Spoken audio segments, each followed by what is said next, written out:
بسم الله الرحمن الرحيم. الحمد لله رب العالمين والصلاة والسلام على أشرف الأنبياء والمرسلين سيدنا ونبينا مولانا أبي القاسم محمد اللهم صل على محمد وعلى محمد وآله الطيبين الطاهرين المعصومين المظلومين ولعنة الله على أعدائهم أجمعين. أما بعد فقد قال الإمام علي عليه الصلاة والسلام: بسم الله الرحمن الرحيم. العالم حي وإن كان ميتا والجاهل ميت وإن كان حيا. وقال أيضا: ما مات من أحيا علما. حاضرین جلسہ، آپ کی خدمت عالیہ میں چند دقیقہ جو مجھے موضوع دیا گیا ہے، حضرت آیت اللہ العظمیٰ سید میر ناصر حسین موسوی المعروف بسرکار ناصر الملت. سرکار ناصر الملت پر گفتگو کرنے سے پہلے میں مولا الموحدین حضرت امیر المؤمنین کے ان کلمات کا ترجمہ تبرکاً آپ کی خدمت میں پیش کروں کہ عالم دین کے لیے، ایک عالم کے لیے امیر کائنات نے فرمایا کہ جو صاحب علم ہے. اب اسی حدیث کی آگے چھٹے امام نے بھی شرح فرمائی، آپ کی خدمت میں عرض کروں گا کہ العالم حی وان کان میتا. عالم زندہ ہوتا ہے اگرچہ وہ مر گیا ہو. والجاہل میت وان کان حیا. اور جاہل ہمارے درمیان میں رہتے ہوئے بھی مردہ ہوتا ہے. اور دوسری جگہ پر امیر المومنین دوسرے فقرے میں ارشاد فرما رہے ہیں: ما مات من احیا علما. کہ جس نے بھی کسی علم کو زندہ کیا اسے موت نہیں آ سکتی.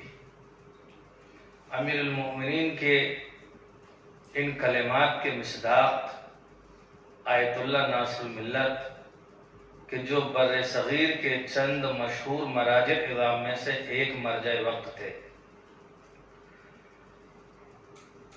اور ایک عام طریقے سے تصور یہ ہے کہ جب کوئی مجتہد ہوتا ہے، مرجع ہوتا ہے، یا کوئی بہت بڑا محقق فقیہ ہوتا ہے، تو عام تصور لوگوں کا یہ ہے کہ وہ نجف اشرف یا حوزہ علمیہ قم سے فارغ التحصیل ہونے کے بعد، بحث خارج دینے کے بعد فقیہ بنتا ہے. اس کی وجہ صرف یہ ہے کہ جس عہد میں ہم اور آپ تمام لوگ زندگی بسر کر رہے ہیں، یہ وہ عہد ہے کہ جس عہد میں ہم نے بر صغیر کا زوال دیکھا ہے. تو آج اگر یہ کہا جائے کہ لکھنؤ میں یا الہ آباد میں یا بہار کے کسی شہر میں یا زنگی پور میں یا کسی بھی جگہ پر فلاں فقیہ، فلاں مجتہد مطلق، تو حقیقت تو یہی ہے، تلخ حقیقت ہے کہ اب ہمارا معیار بر صغیر کا اتنا کم ہو چکا ہے کہ آج ہمارا ذہن بھی کسی کو فقیہ مطلق قبول کرنے پہ آمادہ نہیں ہوتا. وجہ صرف یہ ہے کہ جس زمانے میں، جس عہد میں ہم زندگی بسر کر رہے ہیں، اس میں بڑا فاصلہ ہو چکا ہے، اور وہ شخصیات ہمارے درمیان سے جا چکی ہیں کہ جن شخصیات پر وہ لکھنؤ میں بیٹھے ہوتے تھے، حوزہ علمیہ، نجف اشرف، کاظمین، سامرہ، قم مقدسہ میں بیٹھے ہوئے مراجع اعظام ان لوگوں کو یہاں سے سلام بھیجا کرتے تھے. اور ان کی خدمات، جس شخصیت میں میں بھی گفتگو کرنے جا رہا ہوں آپ کی خدمت میں، یعنی آیت اللہ ناصر الملت، آپ حرم مطہر میں جائیں گے، امیر المؤمنین کے باب القبلہ پہ جانے کے بعد پہلے سیدھے ہاتھ پر دو قبریں ساتھ میں ہیں. اتفاق کی بات ہے، یعنی شیخ عباس قمی علیہ الرحمہ خاتم المحدثین اور شیخ نوری علیہ الرحمہ دونوں محدثین کے بعد میں سے ہیں. سب سے زیادہ علماء نے جو قلم اٹھایا ناصر ملت پہ، جو سب سے زیادہ مدح قرار پائے ناصر ملت کے، وہ محدث نوری ہیں. لیکن آج اگر کسی سے جو ہندوستان کے مدارس میں کوئی طالب علم یا فاضل یا عالم دین علم حاصل کر رہا، اس سے کہا جائے کہ ناصر ملت کے مداحوں میں محدث نوری ہے، معذرت کے ساتھ حقیقت یہی ہے کہ آج ذہن قبول نہیں کرتا. لیکن اگر باتیں صرف باتوں تک ہوں تو پھر احتمال دیا جا سکتا ہے کہ کسی نے مبالغہ کیا ہوگا، لیکن جن علماء پر تشیع و فخر کرتی ہے، جو ستون نجف و قم کہلائے، انہوں نے سرکار ناصر ملت جیسے فقہا کی تعریف و تائید و تمجید صرف زباناً لساناً نہیں کی بلکہ قلماً ان کی تائید کی، اور وہ آج بھی ان کی کتب کے اندر ساری چیزیں موجود ہیں۔ اس سے پہلے کہ ہم چند چیزیں آپ کی خدمت میں پیش کریں، سرکار ناصر ملت کی ولادت 19 جمادی الاخر 1284 ہجری ہے۔ آپ اس وقت کے مرکز تشیع حوزہ علمیہ لکھنؤ میں پیدا ہوئے، چونکہ فطری عمل ہے کہ جب انسان جس ماحول میں پرورش پاتا ہے، اس بات پر تمام ہی اہل علم و دانش کا اتفاق ہے کہ انسان کی اپنی ذاتی سعی و کوشش بھی ہوتی ہے، لیکن ماحول کا ایک اپنا اثر مرتب ہوتا ہے۔ مثلا ابھی چند دقیقہ پہلے اسی مدرسے میں آج چونکہ یوم الثلاثہ ہے، ہم نے تمام لوگوں نے دعائے توسل کی تلاوت کی۔ اگر ہم اپنے گھر میں ہوں یا کسی ایسی جگہ پہ ہوں جہاں پر پابندی نہ ہو، پڑھ سکتا ہے انسان، لیکن ماحول کا ایک اپنا اثر مرتب ہوتا ہے کہ اگر انسان پڑھنا نہ بھی چاہ رہا ہو یا کسالت کی وجہ سے وہ شرکت نہ کرنا چاہ رہا ہو، ماحول اس کو اپنی طرف کھینچ لیتا ہے۔ حضرت ناصر ملت ایسے عظیم پدر کے ورثہ دار تھے کہ جس پر دنیا کی تشیع نے ہمیشہ فخر کیا اور آج تک فخر کر رہی ہے۔ چونکہ میرا موضوع آیت اللہ سرکار میر حامد حسین نہیں، آپ حضرات مختلف علماء سے ان کے متعلق سن چکے ہیں اور سنتے رہتے ہیں اور آگے سنتے رہیں گے۔ جتنا بیان کیا جائے اس مدافع ولایت کے حوالے سے اتنا ہی کم ہے۔ میرا موضوع ہے حضرت آیت اللہ العظمیٰ میر ناصر حسین موسوی، کہ جو 1284 ہجری میں سرکار میر حامد حسین کے بیت الشرف میں سرزمین لکھنؤ پر تشریف لائے۔ اب یہیں پہ آپ کی خدمت میں عرض کروں کہ آپ کا نام گرامی آپ کے چچا، اب اس میں محسن امین عاملی صاحب نے یہ لکھا ہے کہ آپ کے چچا آیت اللہ سید اعجاز حسین موسوی، جن کی مشہور زمانہ کتاب کشف الحجب والاستار ہے، انہوں نے نام لکھا، لیکن مرجعیت نمبر میں نے آج ایک مقالہ دیکھا، اس میں لکھا ہوا تھا کہ ان کے دوسرے چچا تھے جن کا نام تھا سراج حسین، علامہ سراج حسین نے آپ کا نام رکھا۔ بہرحال آپ کے ام محترم نے جب آپ کی ولادت ہوئی تو آپ کا نام اسحاق رکھا۔ وجہ کیا تھی آپ کا نام اسحاق رکھنے کی؟ کہ آپ کی ولادت جس دن ہوئی وہ دن نبی اللہ اسحاق علیہ السلام کی ولادت کا روز ہے، اس مناسبت سے آپ کا نام اسحاق رکھا گیا۔ میں زیادہ طولانی گفتگو میں ان کے اسماء پہ نہیں کروں گا، لیکن ابتداً چند چیزیں عرض کر رہا ہوں۔ لیکن جیسے ہی آیت اللہ میر حامد حسین کو معلوم ہوا کہ میرے گھرانے میں ایک فرزند نے آنکھیں کھولی ہیں، تو آپ نے فرمایا کہ میں حامد حسین ہوں، یہ ناصر حسین ہوگا، اور اس دن سے آیت اللہ ناصر ملت کا نام ناصر حسین رکھا گیا۔ یہ سارا مقدمہ کتاب نفحات الازہار جو آیت اللہ سید علی میلانی نے تلخیص کیا اوقات الانوار کی، وہاں پر موجود ہے۔ اور آیت اللہ سرکار ناصر ملت کی ایک کتاب ہے افحام الاعداء والخصوم فی تکذیب عقد ام کلثوم، جس کی تحقیق آیت اللہ ڈاکٹر ہادی امینی فرزند آیت اللہ سید عبد الحسین الامینی صاحب الغدیر نے کی ہے۔ اس مقدمے میں بھی یہ بحث وہاں پر موجود ہے کہ آپ کا نام ناصر حسین سرکار میر حامد حسین نے رکھا۔ آیت اللہ ناصر ملت نے اپنی ابتدائی تعلیم اپنے گھرانے سے شروع کی، اس لیے کہ جب گھرانہ علمی ہو اور گھر میں ہی علم سے آراستہ کرنے والی شخصیات موجود ہوں تو انسان کو پھر گھر سے باہر جانے کی ضرورت ہی نہیں تھی۔ تو آپ نے ابتدائی تعلیم اپنے گھرانے سے شروع کی. جب ابتدائی تعلیم آپ کی تمام ہوئی 4 سال کی سن سے آپ نے پڑھنا لکھنا شروع کیا. ابتدائی تقریباً 10 سال تک آپ کی عمر تھی. قرآن مجید اور نہج البلاغت دونوں کے آپ حافظ ہو چکے تھے. آج اگر کوئی حافظ قرآن ہو یقیناً ایک انفرادیت رکھتا ہے. جب آج کے حالات میں ساری دنیا میں لوگوں کی تجلیل کی جاتی ہو، تمجید کی جاتی ہو کہ یہ حافظ قرآن ہے، لیکن اس زمانے میں جو آیت اللہ ناصر ملت کا زمانہ تھا، آپ 10 سال کی عمر میں حافظ کل قرآن اور حافظ کل نہج البلاغہ تھے.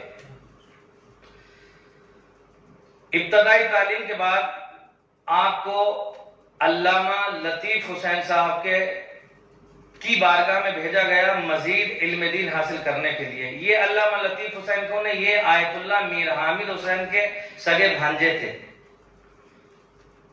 اور یہ وہ ہیں کہ جب میر حامد حسین ابقات الانوار تالیف کر رہے تھے اس وقت ان کا کام یہ تھا، اس لیے کہ یہ جو جن پینوں سے ہم لوگ اس وقت لکھتے ہیں یہ پین نہیں تھے سیاہی کے. اور جب آپ مقدمہ ابقات پڑھیں گے یا علامہ امینی کے الغدیر اٹھائیں گے جہاں پہ انہوں نے علامہ میر حامد حسین اور کتاب الغدیر کا تذکرہ کیا ہے، وہاں پہ اس چیز کو لکھا ہے کہ آیت اللہ میر حامد حسین نے جب ابقات الانوار لکھی نہ ہندوستان کا کاغذ استعمال کیا، نہ وہاں کی سیاہی استعمال کی، اور نہ ہی وہاں کے قلم کی لکڑی استعمال کی. صرف بلد کفر ہونے کی وجہ سے اسلامی ممالک سے یہ احتیاط تھی دفاع ولایت کے لیے. اس پاکیزگی کو، اس عرفانیت کو وہی سمجھ سکتا ہے کہ جو خود عارف خدا ہو، کہ جب آپ نے قلم اٹھایا دفاع ولایت امیر المؤمنین میں تو کاغذ، سیاہی اور قلم بنانے کے لیے لکڑی اسلامی ممالک سے منگائی جاتی تھی. ابھی اوقات لکھی نہیں گئی ہے، مقدمات فراہم ہو رہے ہیں. یہ اہتمام کیا. علامہ لطیف حسین صاحب کا کام یہ تھا کہ جب آیت اللہ میر حامد حسین ابقات لکھ رہے تھے آپ چاقو سے قلم بنایا کرتے تھے، ان کی بارگاہ میں رہتے تھے. اور یقیناً وہ علماء وہ تھے کہ ان کی بارگاہ میں رہنے والے افراد، ان کی جوتیاں سیدھے کرنے والے افراد فاضل ہو جایا کرتے تھے، جن میں ایک نام نامی علامہ لطیف حسین صاحب کا ہے. جب ناصر ملت کی عمر تقریباً 8 سال یا 9 سال ہوئی، آپ کو علامہ لطیف حسین صاحب کے حوالے کیا گیا کہ آپ مزید آگے کے دروس ان کو پڑھائیں. آیت اللہ ناصر ملت کو علامہ لطیف حسین صاحب نے آگے کا سلسلہ پورا مکمل کرایا. جو سطوح تک کی تعلیم تھی اس کے بعد خود آیت اللہ میر حامد حسین کو جب بھی وقت ملتا تو آپ آیت اللہ ناصر ملت کو تعلیم دیتے. اگرچہ خود میر حامد حسین صاحب کی زندگی کے لیے یہ ہے کہ آپ نے لوگوں سے ملنا جلنا ترک کیا ہوا تھا، لوگوں کی شادی میں، بیاہ میں، عام پروگراموں میں، کانفرنسوں میں جانا بند کر دیا تھا. صرف آپ تحقیق اور تالیف میں مشغول تھے. لیکن اس میں سے جو وقت نکلتا تھا اہم دروس آپ نے، میں آپ کی خدمت میں عرض کروں گا کہ کن کن علوم پہ ناصر ملت نے کتابیں لکھی. اور یہ وہ فقیہ ہے، عظیم الشان ہے کہ جن کو بہت کم وقت میں یہ تو نہیں کہوں گا کہ تشیع نے بھلا دیا، اس لیے کہ تشیع نے نہیں بھلایا. محققین کی کتب میں بے پناہ آپ کا تذکرہ ملتا ہے، بلکہ ہم بر صغیر والوں نے اپنے محسنوں کو بھلا دیا. ان میں ایک نام نامی سرکار ناصر ملت کا ہے. ناصر ملت لطیف حسین صاحب اللہ کی بارگاہ میں شرف تلمذ حاصل کرتے رہے، سلسلہ آگے بڑھتا گیا. اسی اثنا میں سرکار میر حامد حسین اپنے فرزند کو خاص موضوعات کی کتب کی تدریس فرماتے تھے، اس لیے کہ آپ کے دل میں ایک تمنا تھی کہ وہ چاہتے تھے ناصر ملت کو اپنے زمانے کا فقیہ مجتہد مطلق دیکھیں. بہت ہی کم وقت میں ان کی وہ تمنا بھی پوری ہو گئی. کہتے ہیں کہ جب میر حامد حسین صاحب نے آپ کو ایک معیاری تدریس کرنے کے بعد، درس دینے کے بعد تیار کر دیا، اب اس زمانے میں ایک بہت ہی فقیہ عظیم الشان دوسری شخصیت جن کا نام جلی حرفوں میں آیت اللہ ناصر ملت کے اساتذہ میں ملتا ہے وہ ہیں حضرت آیت اللہ العظمیٰ العلامہ مفتی محمد عباس الجزائری رحمۃ اللہ علیہ۔ آپ حوزہ علمیہ لکھنؤ کے عظیم فقیہ مطلق تھے، اور میں آپ کی خدمت میں، چونکہ میرا موضوع سرکار ناصر ملت ہے، لیکن ایک یہ سلسلہ ہوتا ہے کہ اساتذہ کے حوالے سے 2-3 منٹ مقدمتاً گفتگو کروں تاکہ معلوم ہو کہ جن لوگوں نے ان کی تربیت فرمائی تھی تو وہ کیسے تھے۔ اگر میں براہ راست آپ کی خدمت میں سرکار ناصر ملت کو پیش کروں تو شاید یہ حق تلفی ہوگی۔ آیت اللہ مفتی محمد عباس جزائری کی خدمت میں آیت اللہ میر حامد حسین نے سرکار ناصر ملت کو بھیجا کہ آپ اب ان سے علم حاصل کریں اور ان کی خدمت میں حاضر ہوں۔ سرکار ناصر ملت نے کئی سال تک ان کی خدمت میں علم حاصل کیا، لیکن اب یہاں پر مقدمتاً یہ بھی بات عرض کرتا چلوں، یہ کتنے فخر کی بات ہے بر صغیر کے لیے، اور یہ جملے میرے نہیں ہیں، میں لکھ کر کے لائنس کو شیخ عباس قمی نے نقل کیا ہے فوائد الرضویہ میں، اور دیگر علماء نے جو میں جملہ پیش کرنے جا رہا ہوں اس کو نقل کیا ہے۔ دنیا میں اندر، دنیا تشیع کے اندر جو کم سنی میں مجتہد بنے وہ چند نام ہمارے سامنے آتے ہیں۔ اب دیکھیں وہ کس کے نام ہے؟ علامہ ہلی کا نام ہے، کہ علامہ ہلی کے لیے مشہور ہے 9 سال کی عمر میں ان کے پاس صلاحیت و قدرت استنباط تھی۔ دوسرا نام کم عمری میں مجتہد بننے کا جو ہمارے سامنے آتا ہے، اور بھی بہت سارے اسما ہے، شہید باقر الصدر کے لیے کہا جاتا ہے کہ شہید باقر الصدر کی عمر جب 20 یا 22 سال تھی آپ فقیہ مطلق تھے، اور آیت اللہ خوئی علیہ الرحمن نے آپ سے کہہ دیا تھا کہ بس اب آپ کو ضرورت نہیں ہے، آپ سلسلے کو آگے بڑھیں، آپ پہ تقلید حرام ہے۔ تیسری شخصیت جو میں آپ کی خدمت میں پیش کر رہا ہوں، جس کی تربیت مکتب امامت و ولایت کے عظیم فقہا نے کی تھی، یعنی آیت اللہ میر حامد حسین اور آیت اللہ مفتی محمد عباس جزائری نے جب ایک شخصیت کی تربیت فرمائی، میں نے آپ کی خدمت عالیہ میں عرض کیا کہ ناصر ملت کی ولادت 1284 ہجری ہے۔ 1300 ہجری میں جب ناصر ملت پہنچے تو آپ کی عمر 16 سال تھی۔ 1300 ہجری میں آپ کی عمر 16 سال تھی۔ 16 سال کی عمر میں آپ نے ایک کتاب لکھی فقہی، جس کا نام ہے المفرد۔ نماز میں پہلی رکعت اور دوسری رکعت میں سورہ حمد کے بعد دوسرے سورے کے وجوب کے متعلق یہ کتاب لکھی۔ جب آپ نے یہ کتاب لکھنے کے بعد آیت اللہ مفتی محمد عباس جزائری اور اپنے والد گرامی آیت اللہ میر حامد حسین کی خدمت میں پیش کی تو آپ کو ان دونوں بزرگوں نے سند اجتہاد عطا فرمائی۔ یہ عمر ابھی سرکار ناصر ملت کی 16 سال ہے۔ بہرحال میں مفتی محمد عباس جزائری کے حوالے سے بھی گفتگو کر لوں مختصر سی، کہ آپ عظیم استاد ہیں کہ جنہوں نے آیت اللہ ناصر ملت کو سند اجتہاد عطا فرمائی تھی، جس کے لیے عظیم شاعر اہل بیت علامہ نسیم امروی نے ایک شعر کہا تھا، یوں ابتدا ہوئی جو قلم سے جہاد کی۔ جس وقت 16 سال کی عمر میں آیت اللہ ناصر ملت کو سند اجتہاد آیت اللہ مفتی محمد عباس جزائری نے عطا فرمائی، اس وقت یا اس کے بعد علامہ نسیم امروی صاحب نے اس کی منظر کشی کرتے ہوئے ایک شعر کہا، یوں ابتدا ہوئی جو قلم سے جہاد کی، عباس نے بھی دے دی سند اجتہاد کی۔ مفتی محمد عباس جزائری علی اللہ مقامہ نابغہ شخصیت تھے، کوئی عام شخصیت نہیں تھے، بلکہ الذریعہ میں ان کے متعلق آقا بزرگ تہرانی نے لکھا ہے کہ مفتی محمد عباس جزائری رحمت اللہ علیہ جیسی شخصیتیں بہت کم پیدا ہوتی ہیں اس دنیا کے اندر۔ ان کے علم کا اندازہ آپ یوں کر سکتے ہیں، صاحب نجوم السما اور تاریخ عباس، کہ جس کو تاریخ عباس کا نام تجلیات بھی ہے، ان دونوں کتب کے اندر مفتی محمد عباس جزائری علیہ الرحمہ کا تفصیل کے ساتھ میں تذکرہ ہے۔ ان کا اندازہ یوں لگائیں کہ انہوں نے ایک تفسیر قرآن لکھی تھی جس کا نام روائح القرآن ہے، مفتی محمد عباس جزائری علیہ الرحمہ نے۔ وہ تفسیر قرآن، یہ جو میں واقعہ پیش کر رہا ہوں، یہ کتاب تجلیات جو خود مفتی محمد عباس جزائری کے متعلق لکھی گئی تھی، اور نجوم السما کے اندر یہ حوالہ تفسیر کے ساتھ موجود ہے کہ آپ نے جب یہ تفسیر قرآن مجید لکھی، زمانے قدیم میں ایک دستور تھا کہ تمام علماء جب کوئی تحقیق پیش کرتے تھے تو اپنے بزرگ علماء یا ہم عصر علماء کی خدمت میں ارسال کیا کرتے تھے۔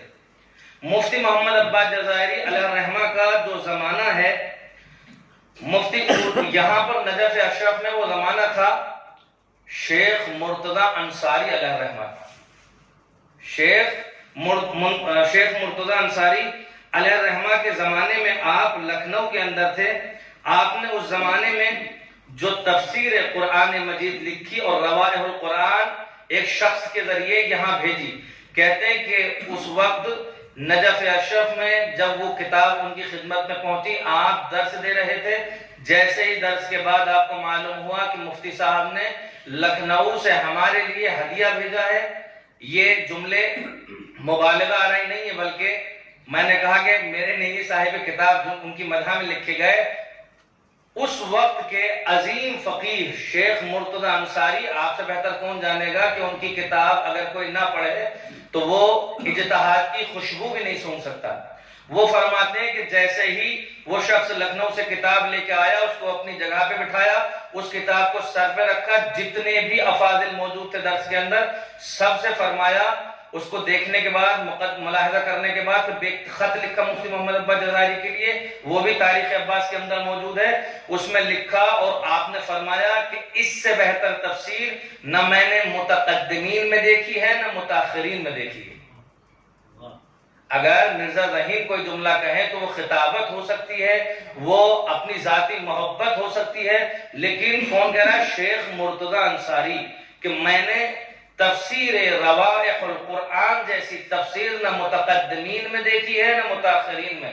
اور اس کے بعد آپ نے وہ تفصیلی واقعہ ہے، فرمایا کہ یہ ہمارے عباس نے ہمارے لیے لکھنؤ سے ہدیہ بھیجا ہے، اور پھر جواباً آپ نے خط تحریر فرمایا۔ اب یقیناً آپ کو اس واقعے سے مفتی صاحب کی شخصیت کا اندازہ ہو گیا ہوگا کہ جنہوں نے سرکار ناصر ملت کو سند اجتہاد عطا کی تھی، اور اس زمانے میں کہا جاتا ہے کہ مفتی محمد عباس جزائری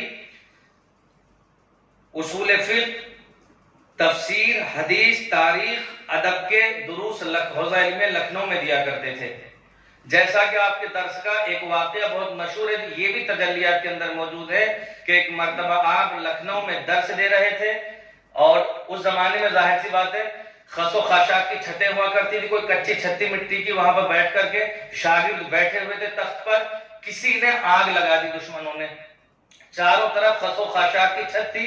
جب آگ کے شعلے بھڑکنے لگے اور ایسا محسوس ہوا کہ اب جانے کا راستہ نہیں ہے، اب مرنے کے علاوہ کوئی چارہ کار نہیں ہے، شاگردوں نے استغاثہ کیا، توسل کیا، اب صرف اپنے استاد عظیم الشان کی طرف رجوع کیا، فرمایا مفتی صاحب آپ دعا فرمائیں کہ اب اللہ بچائے ہم لوگوں کو۔ یہ جملہ بھی تاریخ عباس اور نجوم السما کے اندر ہے کہ آیت اللہ مفتی محمد عباس جزائری صاحب کرامت ہو گئے تھے، آپ نے ہاتھوں کو اٹھایا، فرمایا رب اغثنا ونجنا من النار بحق محمد وآلہ الاطہار۔ جیسے ہی یہ جملے آپ نے ارشاد فرمائے، کہتے ہیں کہ موسلا دھار بارش ہونے لگی۔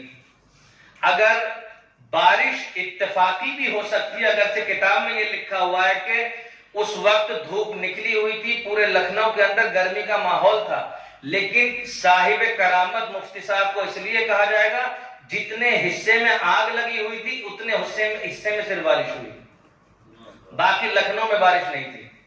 یہ ہمارے علماء، یہ ہمارے عرفاء، یہ ہمارے فقہاء جو ہماری سرزمین سے تعلق رکھتے ہیں، یقیناً ہم نے ان کی قدردانی اس طریقے سے نہیں کی کہ جس طریقے سے ہمیں ان کا قدردان ہونا چاہیے تھا۔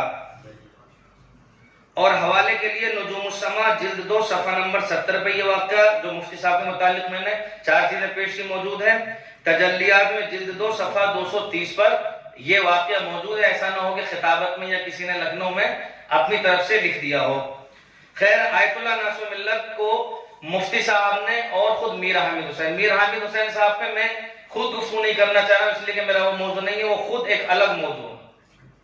اگر کوئی میر حامد صاحب کی گفتگو کرے تو اس کے لیے 10-15 تقریریں خود علیحدہ سے ہو سکتی ہیں۔ صرف میر حامد حسین علیہ الرحمہ پر جو علماء اعلام مثلا مرزا شیرازی کبیر صاحب تنباکو جن کا فتویٰ مشہور ہے، یا اس زمانے کے زعیم فقیہ آیت اللہ زین العابدین مازندرانی، یا پھر جو متاخرین علماء میں خود حضرت امام خمینی رحمۃ اللہ علیہ نے اپنی کتاب کشف الاسرار میں اوقات اور میر حامد حسین کے متعلق، یا پھر فوائد رضویہ میں، اور دیگر علماء نے جو میر حامد حسین کے لیے لکھا ہے، صرف اگر ان تقاریض کو پیش کیا جائے تو کوئی بھی ایک طالب علم پیش کرے تو 10 سے 20 جلد سے بھی کم ہوں گے.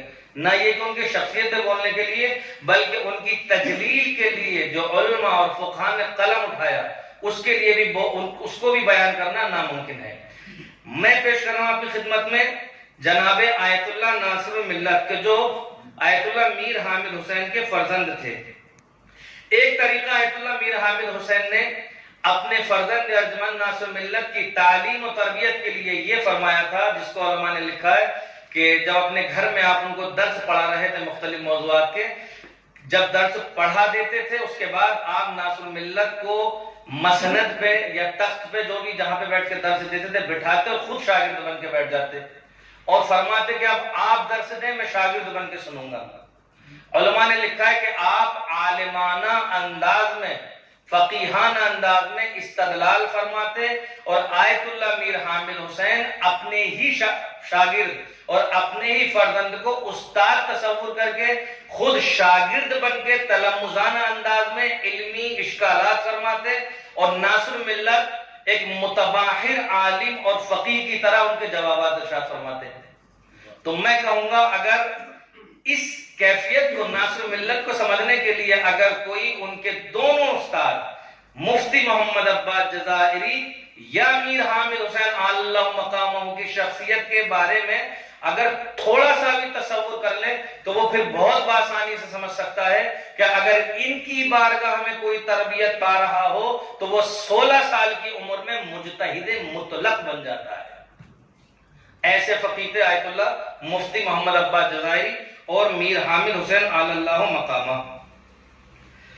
یہی وہ تربیت تھی جس نے آپ یعنی سرکار ناصر ملت کو فضل و کمال کے آسمان پہ پہنچا دیا تھا،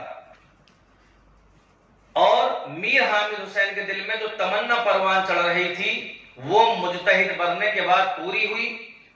سرکار ناصر ملت کو سند اجتہاد ملی. اب یہاں سے ناصر ملت کی ذمہ داریاں بڑھ گئیں، اس لیے کہ یہ وہ زمانہ تھا جو شیعوں پر یلغار کا زمانہ تھا، خود ان کے والد یعنی میر حامد حسین کا زمانہ، یا مفتی قلی صاحب کا زمانہ، مفتی محمد عباس جزائری کا زمانہ. یہ وہ تھا کہ ہندوستان میں جو غیر منقسم ہندوستان تھا، دہلی اس زمانے میں اور بھوپال مرکز تھا اہل سنت والجماعت کا. اور آپ حضرات تحفے کے متعلق سنتے رہتے ہیں علماء اور خطبہ سے کہ تحفہ اثنا عشریہ لکھ کر کے شیعیت کو جڑ سے اکھاڑ دیا تھا.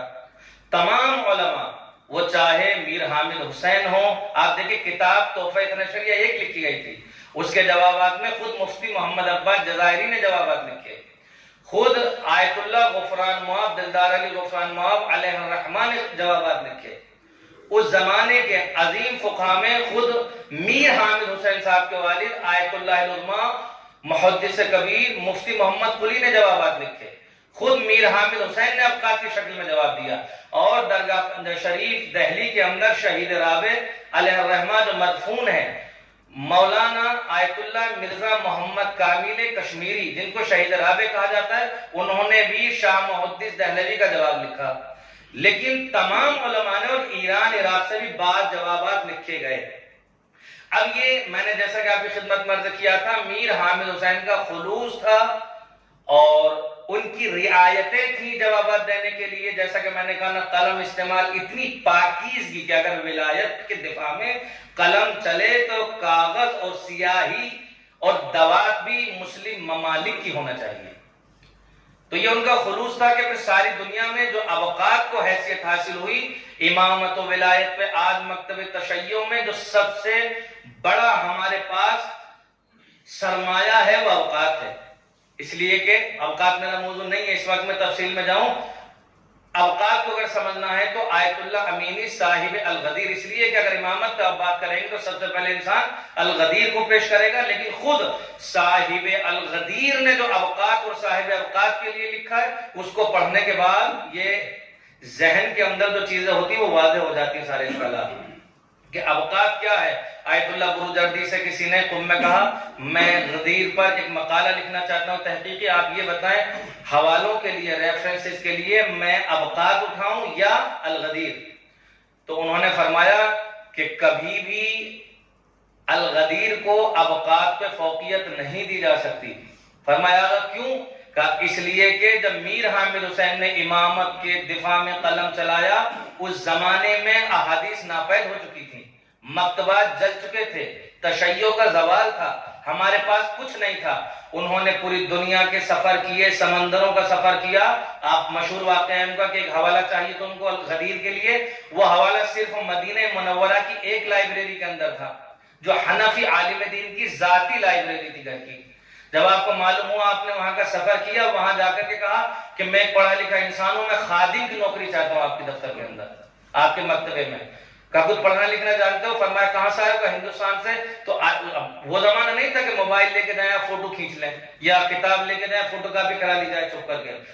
آپ 6 مہینہ مدینہ منورہ میں رہے اس عالم دین کے گھر میں نوکر اور خادم بن کے، اور 6 مہینے میں آپ نے پوری کتاب کی نقل کی، یعنی اس کو پورا لکھا، پھر واپس آئے ہندوستان، پھر خط لکھا اس کو کہ اب مجھے اجازت دے دیجئے، میں اس لیے آیا تھا کہ مجھے حوالہ چاہیے تھا ولایت کے لیے، اور وہ صرف آپ کی لائبریری کے اندر تھا. اس طریقے سے یہ کتابیں لکھی گئیں. ابقات، اب چونکہ ابقات پہ گفتگو ہو ہی گئی ہے تو یہ بھی عرض کر دوں، مشہور ہے کہ میر حامد حسین علیہ الرحمہ کی ابقات، بے شک میر حامد حسین علیہ الرحمہ نے اس کی 7 جلدیں لکھی ہیں. میں آپ کی خدمت میں ابھی عرض کروں گا کہ یہ کتاب 3 حصوں میں لکھی گئی لیکن نام صرف میر حامد حسین کا ہے. ابقات الانوار کو شروع آیت اللہ میر حامد حسین نے کیا، آپ نے 7 جلدیں لکھی.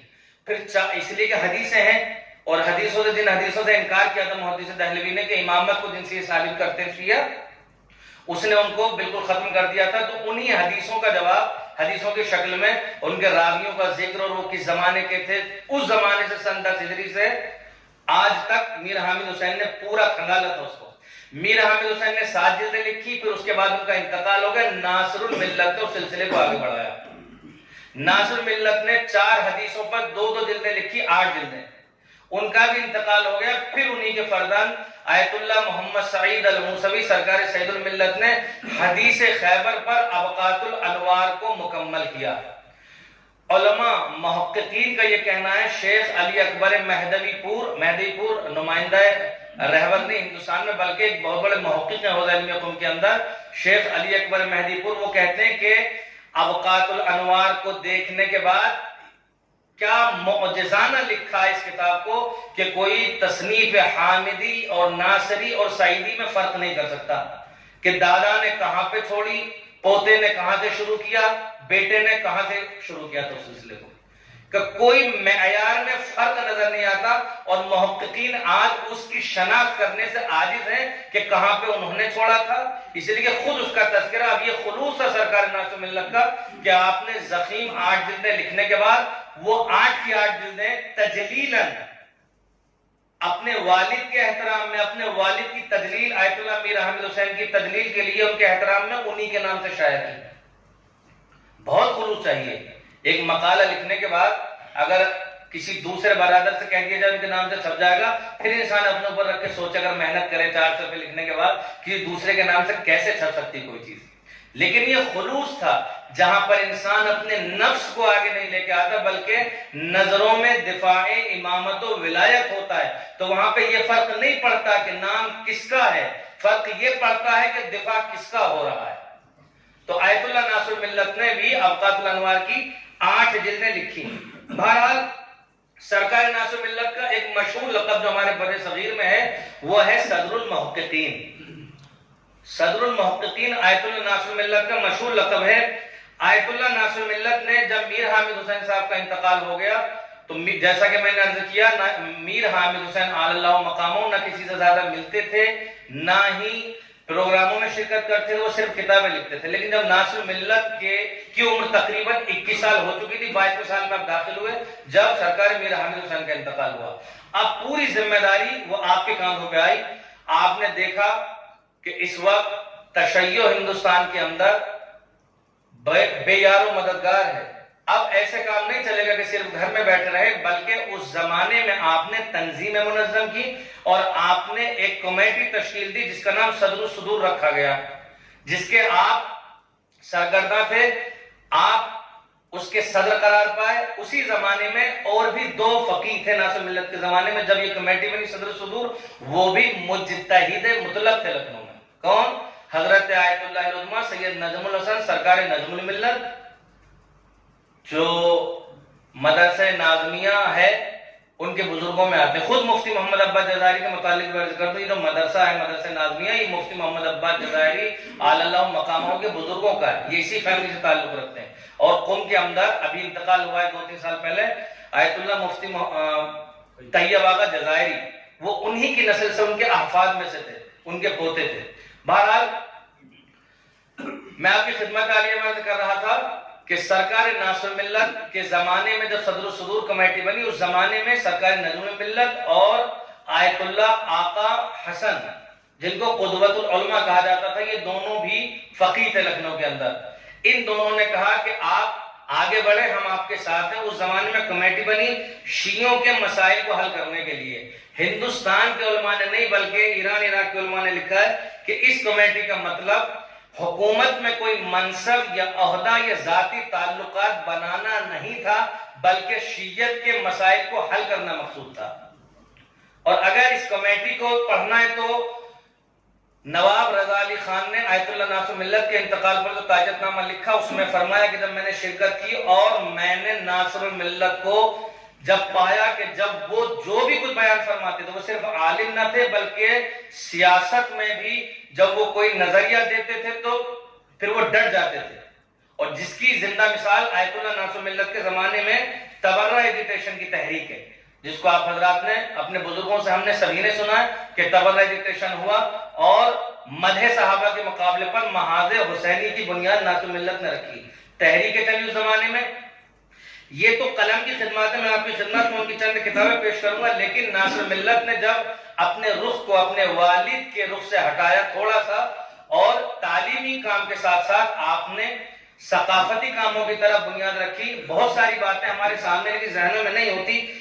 آپ نے شیعہ کانفرنس کا انعقاد کیا۔ اس زمانے میں شیعہ کانفرنس بہت بڑے پیمانے پہ غیر منقسم ہندوستان میں ہوا کرتی تھی کہ سارے بر صغیر کے علماء جمع ہوا کرتے تھے اور اسی میں تمام شیعت کے مسائل حل ہوا کرتے تھے۔ اس زمانے میں آپ نے لکھنؤ میں جو شیعہ یتیم خانہ موجود ہے، اس کی بنیاد آیت اللہ ناصر ملت نے رکھی۔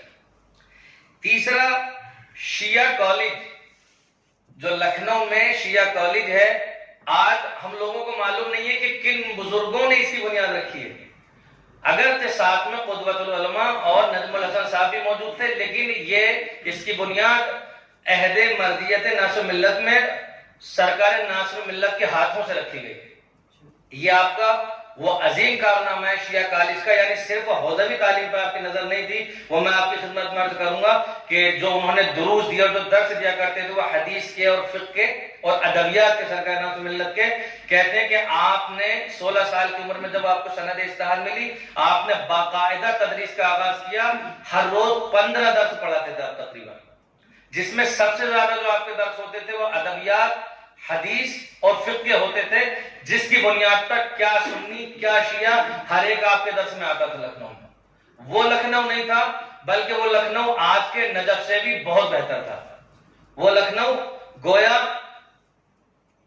محسن الحکیم تابع خرا کا جیسا نجف، ایسا لکھنؤ تھا۔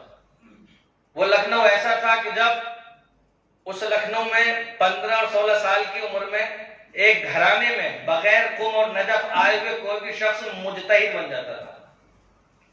بہرحال بہت ساری چیزیں، اور آپ نے ایک دار التصنیف قائم کیا تھا لکھنؤ میں تاکہ لوگوں کے اندر تصنیف کا شوق پیدا ہو۔ تمام علماء اور محققین آپ کے دار التصنیف میں جاتے اور وہاں پر تالیفات کا سلسلہ شروع ہوا، جو غالباً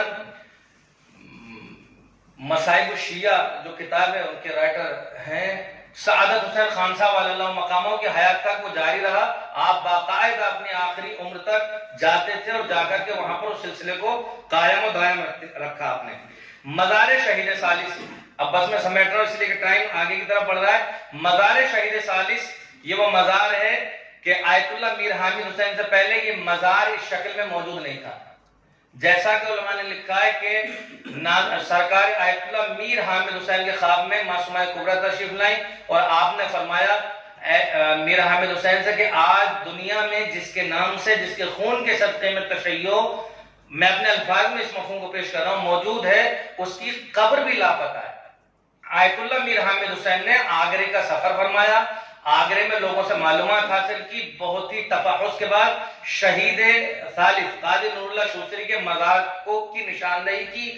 اس زمانے میں نظام حیدرآباد کو آپ نے خط لکھا، اس میں انہوں نے بھی حصہ ڈالا. چونکہ آیت اللہ میر حامد حسین خود خاندانی اعتبار سے صاحب ثروت بھی تھے، صاحب علم ہونے کے ساتھ ساتھ آپ نے ذاتی طور پہ زمین خریدی اور وقف علی الاولاد وہاں پر اس کا وقف بنایا. جب میر حامد حسین دنیا سے چلے گئے، اس کی تعمیر نو آیت اللہ سرکار ناصر ملت نے فرمائی. پھر ان کے بیٹے آیت اللہ سید الملت نے اس سلسلے کو آگے اس پر قبہ وغیرہ ڈالا. اب تو خیر وہ زمانہ تبدیل ہو گیا، خود اس کی جدید عمارت اس زمانے میں بن رہی ہے ہمارے سامنے جو موجود ہے. یہ ناصر ملت کے وہ چند کام میں نے آپ کی خدمت میں پیش کیے کہ جو ثقافتی کام تھے ناصر ملت کے اور بنیادی کام تھے. یہ بھی عرض کر دوں جب بات آ گئی ہے کہ آیت اللہ ناصر الملت نے، اور ریکارڈ بھی ہو رہی ہے مجلس، شیعہ کالج جو سیتا پور روڈ پر ہے، مین شیعہ کالج، اس کی بنیاد رکھی. لیکن جو دوسرا شیعہ کالج ہے جو نازمیہ کے قریب یہاں پر نخاس کے اندر ہے، اس کی بنیاد، اس کی جو فرح کھولی گئی خواتین بچیوں کے لیے، لڑکیوں کے لیے، خود انہی کے فرزند آیت اللہ سید الملت نے، یہ واقعہ تاریخ میں لکھا ہوا ہے کہ جب ملک تقسیم ہوا، یہ بہت پرانا نہیں ہے، جو نخاس کے اندر شیعہ کالج ہے، ایک ہندو کا معذرت ایک مسلمان کا یہ مکان تھا، وہ پاکستان جا رہا تھا اس زمانے میں. انہوں نے کہا کہ اتنے پیسے، مجھ مثلا 10 روپے کی چیز تھی، وہ 8 روپے 7 روپے اس نے طلب کیے، میں یہ آپ کے حوالے کر دوں گا. تو سید الملت کے پاس اتنے پیسے نہ تھے کہ اس کو خرید لیں. تو یہ واقعہ لکھا ہوا ہے، انہوں نے اپنی بیوی، یعنی اگر میں دوسرے لفظوں میں کہوں، مولانا آغوری صاحب کی والدہ کے ہاتھوں کے کنگن بیچے اور خود اپنے پیسے ملائے کہ ایشیا کالج کو خریدا کہ جو نخاس کے اندر موجود ہے. تو ثقافتی کام بھی آیت اللہ ناصر ملت کے ذریعے سے وجود میں آئے. بہرحال کسی بھی انسان کی فقاہت اور علم اور اس کی صلاحیت اور استعداد کا اندازہ اس کی تالیفات سے لگایا جاتا ہے. ناصر ملت کی جو تالیفات ہیں، بہت جلدی میں اپنی بات کو سمیٹوں. میں تو چاہ رہا تھا، میں نے بہت کم لکھا اس لیے تفصیل سے آرام سے بیان کر رہا تھا، لیکن ٹائم ہو گیا. بہرحال سرکار ناصر ملت کی پہلی کتاب جیسا کہ میں نے عرض کیا المفرد، کہ جس کی بنیاد پر آپ کو سند اجتہاد دی گئی. دوسری کتاب خود ابقات الانوار کی، جیسا کہ میں نے کہا کہ 4 حدیثوں پر آپ نے 8 جلدیں لکھی. حدیث منزلت، حدیث تشبیہ، حدیث ثقلین اور حدیث مدینۃ العلم پر آپ نے قلم اٹھایا. ابقات کی جو 4 حدیثیں ہیں، اس کی 8 جلدیں خود ناصر ملت نے تالیف فرمائی. تیسرے نفحات الاظہار فی فضائل ائمۃ الاطہار علیہم السلام، اس کی 16 ضخیم جلدیں ہیں، خطی نسخے، جس کا عکس مکتبہ رضویہ امام رضا میں بھی موجود ہے اور مکتبہ ناصریہ میں اصل کتاب موجود ہے. اثبات رد الشمس امیر المؤمنین، یہ حضرت امیر المؤمنین کی شان میں آپ کی ایک کتاب ہے جو فضائل کے حوالے سے سرکار ناصر ملت کی. پھر آپ کی کتاب ہے ما ظہر من الفضائل امیر المؤمنین یوم خیبر، یوم خیبر کے حوالے سے امیر المؤمنین کے متعلق آیت اللہ ناصر ملت کی یہ بھی ایک کتاب ہے. مسند فاطمہ بنت الحسین، یہ آپ کی ایک کتاب ہے. اسباغ النائل بتحقیق المسائل، یہ آپ کے فتاوا کا مجموعہ ہے جو 9 ضخیم جلدوں میں. آج اجازت دیں آدھا منٹ میں بات کر لوں. توضیح المسائل جو آغا خوئی کی ہے، اس کے بعد جو فقی کی توضیح المسائل ہوتی ہے، جہاں جہاں اشکال ہوتا ہے اور کوئی اختلاف ہوتا ہے، فتوے پر نشان بنا ہوا ہوتا ہے، ایک وہی توضیح المسائل ہے، ٹھیک ہے. لیکن ناصر الملت کے جو فتاوات جو ان سے پوچھے گئے، اسباغ النائل بتحقیق المسائل، وہ 9 جلدوں میں مرتب ہوئے. انہوں نے صرف جواب نہیں دیے سوالوں کے. میں یہ بھی آپ کی خدمت میں عرض کروں گا، عربی علماء، عراقی، ایرانی مجتہدین کی زبانی، کہ ناصر ملت کا کمال یہ تھا کہ جب ان سے محسن امین عاملی جو حرم سیدہ زینب سلام اللہ علیہ میں مدفون ہیں، جبل عامل کے عالم دین تھے، انہوں نے یہ لکھا ہے کہ ناصر الملت سے جب کوئی سوال کیا جاتا صرف جواب نہیں دیتے، بلکہ ان کا حافظہ ایسا تھا کہ وہ کتاب کا نام بتلاتے، فصل کا نام بتلاتے اور یہاں تک کہ سطور کی طرف، سطروں کی طرف اشارہ کرتے. کہ فلاں جگہ پر، اور اپنے مکتبے میں اس زمانے میں یہ ملتا ہے کہ ان کو یہ معلوم تھا کہ کون سی کتاب الماری کی کس جلد میں رکھی ہوئی ہے۔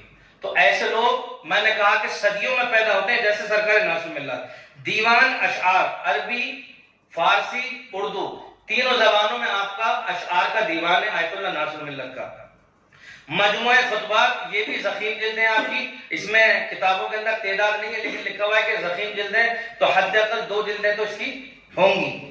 کتاب المواعظ آپ کی یہ کتاب ہے، اور جو سب سے اہم کارنامہ ہے کہ جب 16 سال کی عمر میں آپ کا درس کا سلسلہ ختم ہوا اور آپ نے پھر تحقیقات میں خود میر حامد حسین کی زندگی میں زیادہ تر حصہ مرتب کیا آپ نے اپنی کتاب سبائق الزہبان فی رجال والاعیان، اس پہ لکھا ہے علماء نے کہ یہ کتاب فن رجال کی بہت ہی اہم تالیف ہے، جس کی قلمی نسخوں میں، خطی نسخوں میں 48 جلدیں ہیں۔ آیت اللہ خوئی کی جو رجال ہے، آپ حضرات بہتر جانتے ہیں اس کی کتنی جلدیں ہیں؟ آدھی بھی جلدیں نہیں سرکار میر حامد حسین کے متعلق کی، جو انہوں نے خطی نسخوں میں 48 جلدیں، اگر تحقیق ہو تو 100 جلدوں سے اوپر جائے گی آج علم رجال پہ۔ اسی لیے ناصر ملت کی جو نظر تھی، آج بھی جو ہمارے بر صغیر میں کیلنڈر چلتا ہے، ائمہ کی ولادت، شہادت، عید، بقرعید کا سارا، وہ اسی زمانے کا آیت اللہ ناصر ملت کے عہد مرجعیت میں مرتب کیا گیا تھا۔ جو ہم مسلک تنظیم کی کتاب دیکھتے ہیں اور اٹھاتے ہیں اس میں کہ 9ویں امام کی ولادت یہ ہے، 7ویں امام کی ہے، وہ جو کیلنڈر ہے وہ آیت اللہ ناصر ملت کا مرتب کرتا ہے، جس پہ بر صغیر کے لوگ عمل کر رہے ہیں۔ علم رجال میں آپ نے سبائق الزہبان جیسی مارکۃ العرب کتاب 48 جلدوں میں مرتب کی، اگرچہ یہ کتاب آپ نے مکمل کی آیت اللہ میر حامد حسین کی زندگی کے بعد، لیکن اسی زمانے میں سلسلہ شروع کر دیا تھا۔ میر حامد حسینی کی زندگی میں آپ کی کتاب فہرست انساب سمعانی، یہ بھی اہمیت رکھتی ہے، یہ بھی آپ کی اسی زمانے کی یادگار ہے۔ ایک کتاب ہے آپ کی کتاب الاتمار الشہید فی المنصات العربیہ، یہ بھی ناصر ملت علیہ الرحمہ کی کتاب ہے۔ اب ایک کتاب ہے آپ کی افہام الاعداء والخصوم فی تکذیب عقد ام کلثوم، بلکہ اس بات میں 2 کتابیں لکھی، ایک چھوٹا سا مجلہ لکھا اپنی جوانی میں النجاح جس کا نام ہے، کہ جب لوگوں نے عقد ام کلثوم کی نعوذ باللہ نسبت خلیفہ دوم کی طرف دینا شروع کی، تو آپ نے اپنی جوانی میں چھوٹا سا کتاب کا لکھا النجاح کے نام سے جواب دیا۔ لیکن جب ناصر ملت کا عہد مرجعیت آیا، آپ کی ضعیفی کا زمانہ آیا، اس زمانے میں اب دشمنان اہل بیت، ناصری، وہابی اس چیز کی ترویج زیادہ کرنے لگے، تو اس زمانے میں آپ نے پھر اس موضوع پر قلم اٹھایا اور یہ کتاب لکھی افہام الاعداء والخصوم فی تکذیب عقد ام کلثوم۔ اس کتاب کے لیے ایک جملہ پیش کرنا چاہوں گا۔ قم مقدسہ کے اندر آیت اللہ العظمیٰ مراشی نجفی رحمت اللہ علیہ، ان کا ایک مقام اور وقار ہے۔ انہوں نے جب کتاب احقاق الحق یعنی شہید ثالث کی کتاب پہ تعلیقہ لگایا، اس وقت وہ کہتے ہیں خود کہ جب میں عقد ام کلثوم کے مرحلے پر پہنچا، میں ناقل ہوں اس جملے کا، جملہ ہے یہ آیت اللہ مراشی نجفی کا جو میں پیش کر رہا ہوں امانت کے ساتھ، کہ جب میں عقد ام کلثوم کی بحث پہ پہنچا تو میں پریشان اور شدہ تھا کہ میں کروں تو کیا کروں اس مسئلے میں، دونوں طرف کی روایات ہیں۔ کہتے ہیں لیکن جب میری نظروں سے یہ کتاب افہام الاعداء والخصوم آیت اللہ ناصر ملت کی کتاب پہنچی، فقیہ کوئی عام فقیہ نہیں ہے مراشی نجفی کہتے ہیں، تو میں نے آیت اللہ ناصر ملت کے نظریے پہ اپنا نظریہ قائم کر لیا۔ مجھے ان کی دلیل اتنی محکم نظر آئی، ایک فقیہ، ایک مجتہد مطلق ان سے کہتا ہے کہ میں نے ناصر ملت کے نظریے پہ اپنا نظریہ قائم کر لیا۔ پھر آگے جو یہ کتاب ہے افہام الاعداء والخصوم، اس کے صفحہ نمبر 32 پہ یہ کتاب دوبارہ چھپ چکی ہے۔ آیت اللہ امینی صاحب الغدیر کے بیٹے آیت اللہ ڈاکٹر ہادی امینی نے اس کی تحقیق کی ہے، مکتبہ نینوا سے کتاب چھپ چکی ہے۔ اس میں صفحہ نمبر 32 یا 33 پر انہوں نے اس اجازے کو نقل کیا ہے جو آپ نے آیت اللہ مراشی نجفی کو دیا تھا۔ کس نے؟ آیت اللہ ناصر ملت نے، جو آیت اللہ مراشی نجفی کو اجازت دیا تھا، اس اجازے کو آپ نے اس میں نقل فرمایا ہے۔ وقت میرا تمام ہو گیا، بس 5 منٹ اور میں اس کے بعد بات کو تمام کروں گا، اگر آپ اجازت دیں تو 1-2 فقرے مراجع کے اقوال اور نقل کر دوں، باقی ساری چیزیں بہرحال رہ گئیں۔ مولانا ابوالکلام آزاد نے آپ کے متعلق کتنا لکھا کہ جب آپ کا انتقال ہوا اور آپ گئے، مولانا ابوالکلام آزاد کوئی عام شخصیت نہ تھے، سیاست ہندوستان میں مولانا ابوالکلام کا ایک وقار تھا۔ مولانا ابوالکلام آزاد نے لکھا کہ آج عالم اسلام ایسی شخصیت سے محروم ہو گیا جو علم میں بے نظیر اور امور سیاسی میں بے مثال تھے. میں نے ایک جملہ وہاں سے اٹھایا مفصل انہوں نے. بہرحال مولانا شبلی نعمانی متعصب عالم دین، شبلی نعمانی نے آپ کے لیے لکھا ہے کہ آپ میرے لیے خضر راہ ثابت ہوئے ناس و ملت کے لیے. کہتا ہے میں ایک مسئلے میں اتنا پریشان تھا، اتنا متحیر تھا، لیکن جب ناس و ملت کے پاس گیا تو آپ نے چشم زدن میں حل کر دیا.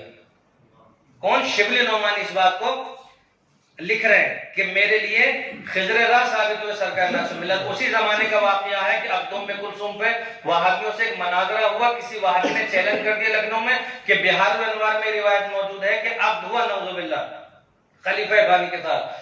انٹرویل ہوا، روکا گیا مناظرے کو، 2-4 لوگوں ناس و ملت کے گھر بھیجا گیا. کہتے ہیں دک الباب ہوا، دروازہ کھولا خادم نے، کہا ہمیں ملنا ہے سرکار ناس و ملت سے. فرمایا بولیں کیا کام ہے؟ کہا ایسے ایسے چیلنج کر دیا ہے فلاں عالم دین نے، اور کہتا ہے وہ بہار الانوار میں روایت ہے. کہتے ہیں وہ زمانے میں لکھنؤ میں مجھے تو نام بھی نہیں آیا، اس ٹوپی کیا ہو جیسے کل مثالی صاحب اللہ ٹوپی پہنتے ہیں، کہ اس طرح کی ٹوپی گھر میں پہنے ہوتے تھے. اور ایسے ایک مرتبہ سوچا اور اس کے بعد کا جا کے چیلنج کر دو شیعوں کی طرف سے کہ بہار الانوار کے پہلے صفحے سے لے کے آخری صفحے تک کسی بھی جلد میں یہ روایت نہیں ہے. آج تشیع میں کیا کوئی ایسا ہے کہ جو ہمیں یہ کہہ سکے؟ بہرحال بہت ساری آپ کی خصوصیات ہیں. آپ کے حافظے کا عالم یہ تھا مسانید کتب اربع، ان کتابوں سے کوئی بھی آپ سے سوال کرتا بہار الانوار آپ سطر تک بیان کرتے اگر کوئی روایت بیان کرتے. یہ آپ کے حافظے کا عالم تھا. اور پھر سرکار ناس و ملت، بہرحال آپ کی وصیت تھی کہ جب میرا انتقال ہو جائے، میں ساری چیزیں اب اس وقت چھوڑ رہا ہوں. آپ کا جب انتقال ہوا آپ نے ایک وصیت نامہ مرتب کیا تھا جس میں ایک چیز یہ تھی کہ جب میرا انتقال ہو جائے تو میری خبر کو بہت زیادہ شائع نہ کیا جائے کہ شان و شوکت کے ساتھ جنازہ اٹھایا جائے گا، بلکہ جتنا جلدی ہو سکے میری تدفین ہو جانا چاہیے. کہتے ہیں کہ سرکار ناس و ملت کا لکھنؤ میں انتقال ہوا، لیکن آپ کی وصیت تھی کہ ممکن ہو تو مجھے آگرہ شہید ثالث کے مزار میں دفن کرنا. آپ کے جنازے کو لکھنؤ سے لے جایا گیا آگرہ. ہر اسٹیشن پہ شیعہ نے حیدر کارا، اس لیے کہ ناس و ملت ایک عالم نہ تھے بلکہ بر صغیر کے فقیر، صرف فقیر نہ تھے، مرجع تھے، عالم تھے، لوگ ان کی طرف رجوع کرتے تھے، ان کی تقلید میں تھے. تو تمام ان کے مقلدین اور معتقدین ہر جگہ پہ ان کے جنازے کا استقبال کرتے گئے. کہتے ہیں کہ آگرہ پہنچتے پہنچتے جو علماء نے لکھا ہے کہ تقریباً 35 سے 40 ہزار افراد نے آپ کی تشییع میں شرکت فرمائی. اب آگرے میں آپ کی نماز جنازہ آپ کے فرزند آیت اللہ محمد سعید الموسوی، اب یہ اصل میں چونکہ وقت کا مسئلہ رہتا ہے، خود یہ شخصیات چاہے مفتی محمد عباس صاحب ہوں یا آیت اللہ سعید الملت ہوں یا غفران مآب ہوں یا سید حسین ہوں، ان لوگوں پہ خود ایک کم حد اقل 1-1 گھنٹہ خود انہی کے اوپر کوئی بھی محاضرہ یا کوئی بھی چیز لکھنے کے لیے یا مقالہ لکھنے کے لیے ضرورت ہے، یہ بیان کرنے کے لیے، ورنہ سب کچھ ایک ساتھ جمع نہیں ہو سکتا. سعید الملت وہ ہیں آپ کے بیٹے، چھوٹے بیٹے. آپ نے 2 بیٹے چھوڑے، میں نے اپنی بات کو تمام کر دیا. سرکار نصیر الملت سید نصیر حسین موسوی اور سرکار سید الملت سید محمد سعید الموسوی. آپ کے جو بڑے بیٹے تھے سید محمد نصیر، ان کے اولاد نہیں تھی. آپ نجف میں آپ نے علم دین حاصل کیا، فقیہ بنے، اور اس زمانے کے اندر آپ MLC بنے. MLC اس زمانے میں پارلیمنٹ ممبر کی حیثیت رکھتا تھا، انگریزی زمانے کے MLC.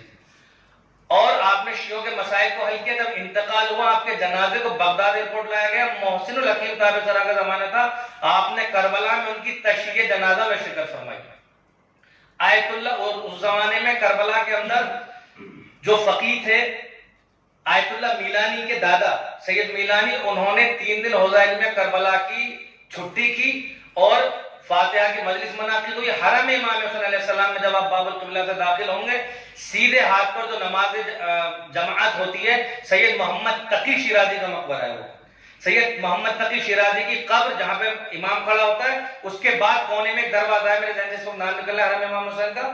جیسے ہی باہر نکلنے سے پہلے آپ دیکھیں گے وہ نصیر ملت کی قبر، وہاں پہ لکھا ہوا ہے قبر مطہر علامہ سید محمد نصیر بن ناصر حسین کنتوری، وہ سرکار نصیر ملت کی قبر ہے. آپ دیکھیں کہ کیا مقام تھا، کیا اس گھرانے کا. وہاں پہ ان کی تدفین ہوئی. پھر سید الملت نے آگرے میں ان کی نماز جنازہ پڑھائی. لوگوں نے مرجعیت کی بابت سید الملت کی طرف رجوع کیا جو ان کے مقلدین تھے. انہوں نے کہا یہ نہیں ہو سکتا، اس لیے کہ میرے استاد نجف اشرف میں آیت اللہ العظمیٰ سید ابو الحسن اصفہانی موجود ہیں.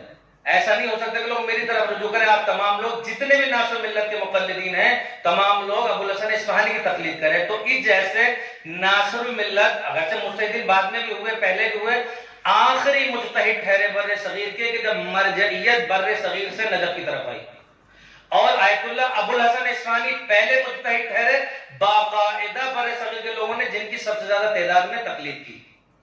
اور وہیں پر آگرے میں آپ کو نماز جنازہ آپ کی ہوئی, آپ کو دفن کر دیا گیا. بہت سارے علماء نے, مجتہدین نے, اقوال تو میں نے پیشی نہیں کیا آپ کی خدمت میں, جو ان کی مدح میں لوگوں نے کہا کہ امام الرجال والحدیث, اور آپ امام تھے علم حدیث کے, علم رجال کے, فقیہ تھے, اہلیہ نے ہند کے مراجع کرام میں سے ایک مرجع تھے سرکار ناصر ملت. بے پناہ علماء نے لکھا ہے کہ اگر انسان صرف ان پہ بیان کرے تو کئی گھنٹے بھی کافی ہیں. والحمدللہ رب العالمین.